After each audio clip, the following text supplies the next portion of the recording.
স্বর আমার স্বর, তোমার স্বর আমার স্বর। জুনিয়র ডাক্তারদের সঙ্গে মুখ্যমন্ত্রী কথা বলতে চান, এই মর্মে যখন রাজ্য সচিবালয় নবান্ন থেকে ইমেল পাঠানো হয়েছে বলে জানানো হয়েছে, তখন আন্দোলনরত জুনিয়র চিকিৎসকদের দাবি রাজ্য সচিবালয় থেকে কোনো মেলই তারা পাননি। যে মেল পাঠানো হয়েছে তা স্বাস্থ্য সচিবের নারায়ণ স্বরূপ নিগমের তরফে পাঠানো হয়েছে, যার পদত্যাগের দাবিতে মঙ্গলবার স্বাস্থ্য ভবনে আন্দোলন চলছে।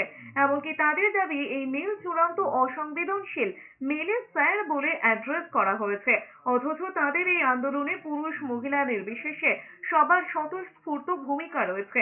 এর থেকে স্পষ্ট সরকারের দৃষ্টিভঙ্গি আরো স্পষ্ট করছে তারা কি চাইছে।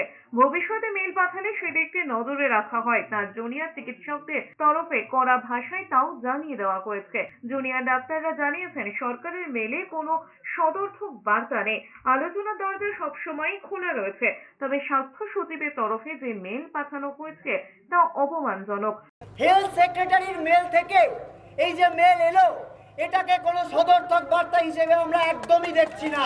আমরা কিন্তু আলোচনার পথ সব সময় খোলা রাখতে চাই, কিন্তু যেভাবে যে ভাষায় একটি মেল এলো এবং হেলথ সেক্রেটারির মেল থেকে এই যে মেল আসা, এটা আমাদের কাছে অত্যন্ত অপমানজনক। ঠিক যেভাবে বলা হলো a small delegation team, not more than 10 জন, এই ব্যাপারটাকেও আমরা অত্যন্ত অসম্মানজনক মনে করছি।